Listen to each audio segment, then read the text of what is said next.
Today we're driving one of Subaru's best-selling cars, the Crosstrek. The Crosstrek was first introduced in 2013 as a subcompact crossover in Subaru's lineup. It fared a solid option for folks who wanted something a little more city-oriented, a daily driver but also something usable off-road for their adventures. The one I'm driving here is a 2021 Crosstrek Limited. This particular model sports a 2.5-liter boxer engine, pushing out 182 horsepower and 176 foot-pounds of torque. All of this is paired to a CVT transmission and comes standard with Subaru's all-wheel drive system. This particular model comes equipped with Subaru's Intelligent Drive, pretty much something that allows you to toggle between modes for various terrains, including hill descent control. Now, if you don't know what hill descent control is, it's practically an off-road cruise control. It keeps the car locked at a really low speed, allowing you to focus on steering while the car slowly crawls down a hill. Now, if you plan on commuting and keeping your car on pavement, this might probably never apply to you. The Crosstrek is offered in a few trims: the base, premium, sport, and limited. The base and premium rock a 2-liter motor, while the sport and limited come with a 2.5-liter engine.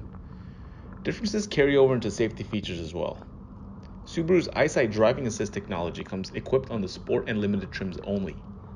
It includes things like pre-collision braking, lane departure warning, adaptive cruise, and lane centering. Technology that can potentially save your behind when on the road. The 2-liter model, believe it or not, comes standard with a 6-speed manual transmission.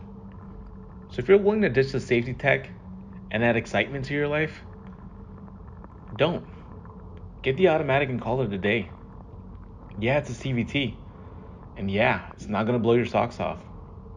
But neither will the 152 horsepower from that 2-liter engine. The 2.5-liter engine is my choice if you want to let it go in your daily drive. With just minute differences in miles per gallon, you're realistically looking at 26 city and 33 highway, and about 400-ish miles of range per tank on regular unleaded gas. That's solid. The 8.7 inches of ground clearance is also respectable, along with the 1,500 pounds of towing capacity. Plenty to hit the trails with on a weekend. As for fit and finish, this particular limited trim came with leather seats and cool contrast stitching. It was a pleasant surprise to me, as most Subarus I've sat in the past have been a tad bit underwhelming. The materials used inside the car overall feel nice, and plastic was avoided on practically all touch points. As for the infotainment system, this one comes equipped with the 8-inch screen versus a 6.5 offer on the base and sport trims. I won't get into specifics of the Starlink system. Just note that it comes with Android Auto and Apple CarPlay. Space is adequate for front and rear seat passengers. However, sitting 3 full adults shoulder to shoulder in the back might feel a little tight. Cargo space is plenty for that weekend camping trip, and trips for small families. This was enough car for my needs, but if space is a big factor in your decision making, you might want to look into the larger Forester or Outback. Driving this car feels familiar. It doesn't take long to get comfortable and zip around. Steering feel is light but direct, and though the CVT sounds questionable, it's responsive enough to garner some excitement and honestly shines in the 0 to 20s and 30s, which is perfect for day-to-day driving. The ride is smooth and highway driving felt easy.